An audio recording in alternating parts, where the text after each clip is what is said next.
नमस्ते बच्चों। पिछले वीडियो में हम लोगों ने 10th क्लास के रसायन विज्ञान का दूसरा चैप्टर अम्ल क्षार लवण के बारे में अध्ययन कर रहे थे। आज उसी क्रम में आगे हम पढ़ते हैं अम्लों के कुछ सामान्य लक्षणों के बारे में। तो पहला टॉपिक हम लेते हैं आज अम्ल की क्षारकता।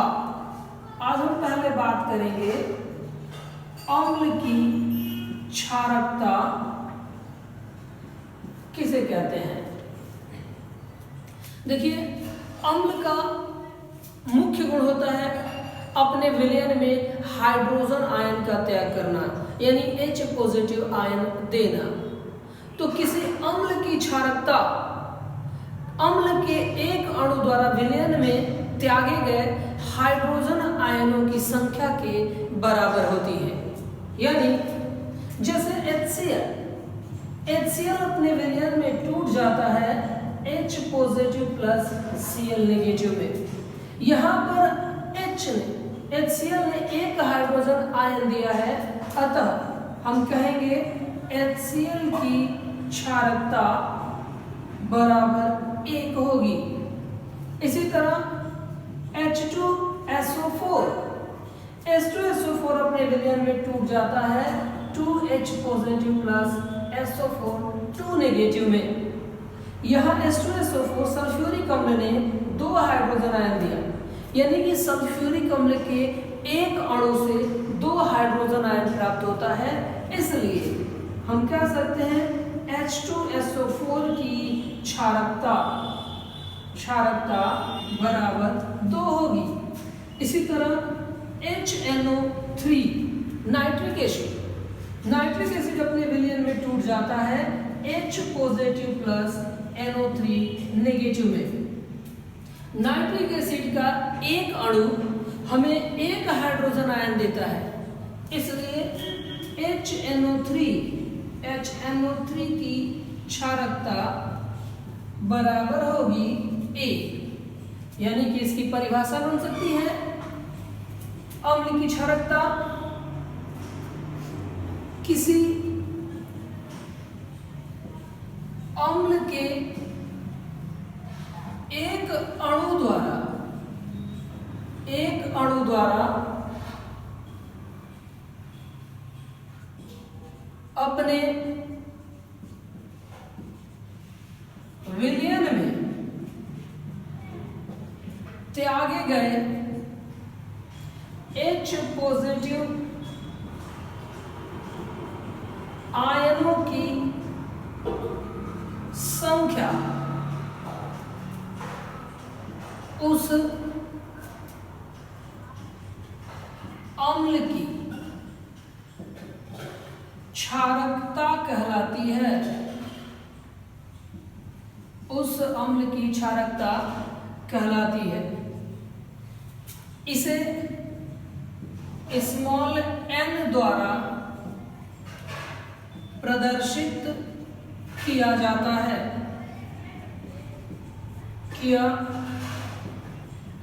है यानी कि किसी विलयन में उपस्थित हाइड्रोजन आयनों की संख्या, यानी अम्लीय विलयन में उपस्थित हाइड्रोजन आयनों की संख्या जो कि एक अणु द्वारा प्राप्त होती है, उसे उस अम्ल की क्षारकता कहते हैं। फिर से एक बार समझ लीजिए, जैसे HCl का एक अणु टूटकर एक हाइड्रोजन आयन देता है, इसलिए इसकी क्षारकता 1 होगी। H2SO4 का एक अणु टूट करके 2 हाइड्रोजन आयन देता है, अतः इसकी क्षारकता 2 होगी। और HNO3 यानी नाइट्रिक एसिड टूट करके एक हाइड्रोजन देता है, अतः इसकी क्षारकता 1 हो जाएगी। इस क्षारकता को स्मॉल n द्वारा प्रदर्शित किया जाता है।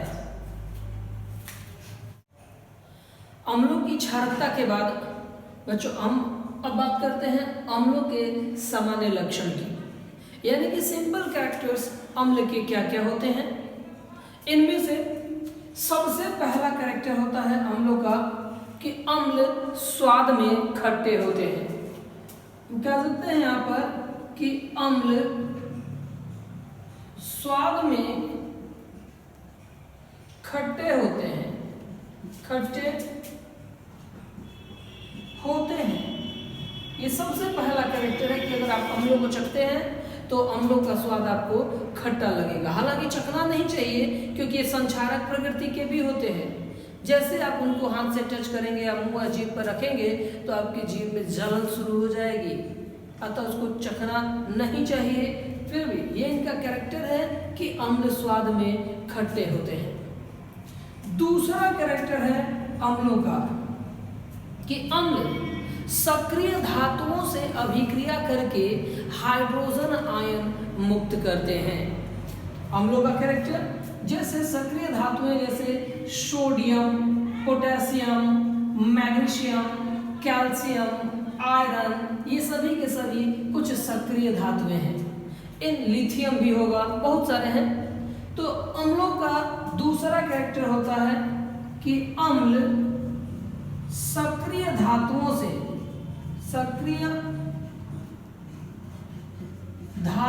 से अभिक्रिया करके हाइड्रोजन गैस उत्पन्न करते हैं। जैसे H2SO4 की अभिक्रिया यदि कैल्शियम धातु से करा दी जाए, सल्फ्यूरिक अम्ल की कैल्शियम से कराएंगे तो ये कैल्शियम इस हाइड्रोजन को हटा के खुद यहाँ जुड़ जाएगा और बन जाएगा CaSO4 प्लस H2 यानी हाइड्रोजन गैस। हाइड्रोजन गैस बाहर आएगी और कैल्शियम सल्फेट बन जाएगा। इसी तरह से अगर हम 2HCl यानी हाइड्रोक्लोरिक एसिड 2 यहाँ पर बैलेंस करने के लिए लिया गया है। हाइड्रोक्लोरिक एसिड की अभिक्रिया अगर हम सोडियम धातु से करा दें तो ये बन जाएगा NaCl प्लस H2 यानी हाइड्रोजन गैस। अब यहाँ क्लोरीन 2 है तो 2 से अभी गुणा कर दीजिए और अब सोडियम 2 हो गया तो यहाँ से 2 से गुणा करके समीकरण को संतुलित कर सकते हैं। तो अम्लों का पहला कैरेक्टर अम्ल स्वाद में खट्टे होते हैं और दूसरा कैरेक्टर कि अम्ल सक्रिय धातुओं जैसे कि sodium, potassium, magnesium, calcium, iron आदि से अभिक्रिया करके हाइड्रोजन गैस मुक्त करते हैं और साथ में लवण बनता है। इनका तीसरा कैरेक्टर होता है कि अम्ल जो होते हैं वो धातु कार्बोनेटों से अभिक्रिया करके और लवण कार्बन डाइऑक्साइड और जल बनाते हैं। तो तीसरा कैरेक्टर लिख लेते हैं, अम्ल धातु कार्बोनेटों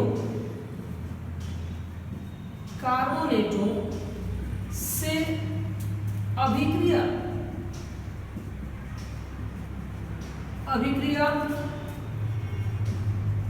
करके लवण कार्बन डाइऑक्साइड तथा जल बनाते हैं।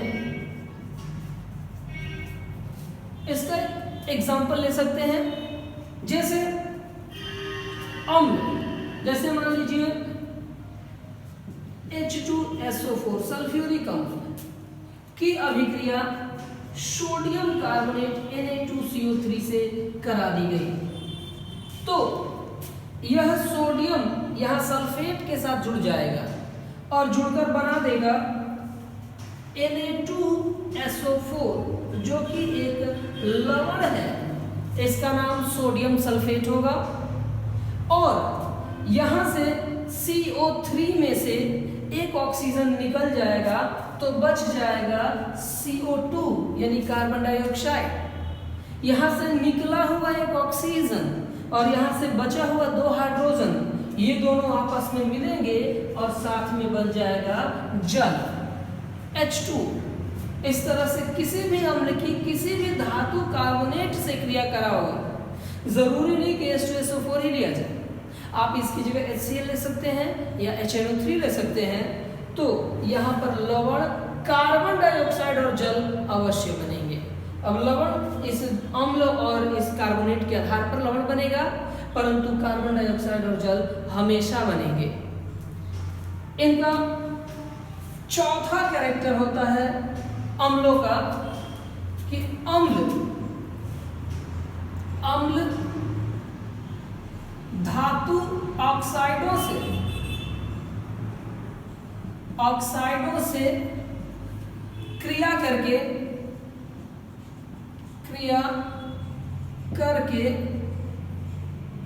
लवण तथा जल बनाते हैं। अम्ल धातु ऑक्साइडों से क्रिया करके, जैसे एक अम्ल लेते हैं HCl और धातु ऑक्साइड लेते हैं CaO, ये दोनों आपस में क्रिया करेंगे, ये कैल्शियम और ये क्लोरीन क्रिया करके बना देंगे CaCl2, यहाँ से बचा हुआ ऑक्सीजन और यहाँ से हाइड्रोजन अभिक्रिया करके बना देंगे H2। अब समीकरण संतुलित करने के लिए यहाँ 2 से गुणा कर दिया जाएगा। इस तरह ये हुआ अम्ल, ये हुआ धातु ऑक्साइड क्रिया करते हैं और ये बनता है लवण और ये बन गया जल। इस तरह से अम्ल धातु ऑक्साइडों से क्रिया करके लवण तथा जल बना देते हैं। इनका अगला 5वां कैरेक्टर होता है कि अम्ल क्षारों से क्रिया करके लवण तथा जल बनाते हैं। जैसे मान लीजिए एक अम्ल HCl लेते हैं और एक क्षार लेते हैं NaOH। यहाँ पर Na और ये Cl ये आपस में अभिक्रिया करेंगे और बन जाएगा NaCl और प्लस यहाँ से H और यहाँ से OH आपस में जुड़कर बना देते हैं H2O। तो ये इनका 5वां कैरेक्टर था कि अम्ल क्षारों से अभिक्रिया करके लवण और जल बनाते हैं। इनका छोटा कैरेक्टर होता है कि अम्लों के जलीय विलयन विद्युत के सुचालक होते हैं। यानी कि जल में अम्ल को घोल दें और उसके बाद उसमें विद्युत धारा का प्रवाह किया जाए तो विद्युत धारा का चालन होगा। ये विद्युत के सुचालक होते हैं। और 7वां कैरेक्टर है इनका कि अम्ल संक्षारक प्रकृति के होते हैं। संक्षारक प्रकृति मतलब ये लकड़ी, कागज, मांस, कपड़ा आदि को गला देने की क्षमता रखते हैं, इसलिए अम्लों को हाथ से नहीं छूना चाहिए। तो इनके कुल 7 कैरेक्टर जो आपके कोर्स में 10th क्लास की माध्यमिक शिक्षा बोर्ड के कोर्स में है वो है, पहला अम्ल स्वाद में खट्टे होते हैं। दूसरा, अम्लों की सक्रिय धातुओं से क्रिया कराने पर लवण और हाइड्रोजन गैस बनता है, यानी कि सक्रिय धातुओं से क्रिया होने पर ये हाइड्रोजन गैस मुक्त करते हैं यहाँ पर। तीसरा, अम्ल धातु कार्बोनेटों से क्रिया करते हैं तो लवण, कार्बन डाइऑक्साइड और जल बनाते हैं। इनका चौथा कैरेक्टर हुआ कि अम्ल धातु ऑक्साइडों से क्रिया करके लवण और जल बनाते हैं। और अगला कैरेक्टर है इनका कि अम्ल क्षारों से क्रिया करके लवण और जल बनाते हैं। इस अभिक्रिया को उदासीनीकरण अभिक्रिया भी कहा जाता है। और अम्लों का जलीय विलयन विद्युत का सुचालक होता है। और अंत में अम्ल संक्षारक प्रकृति के होते हैं।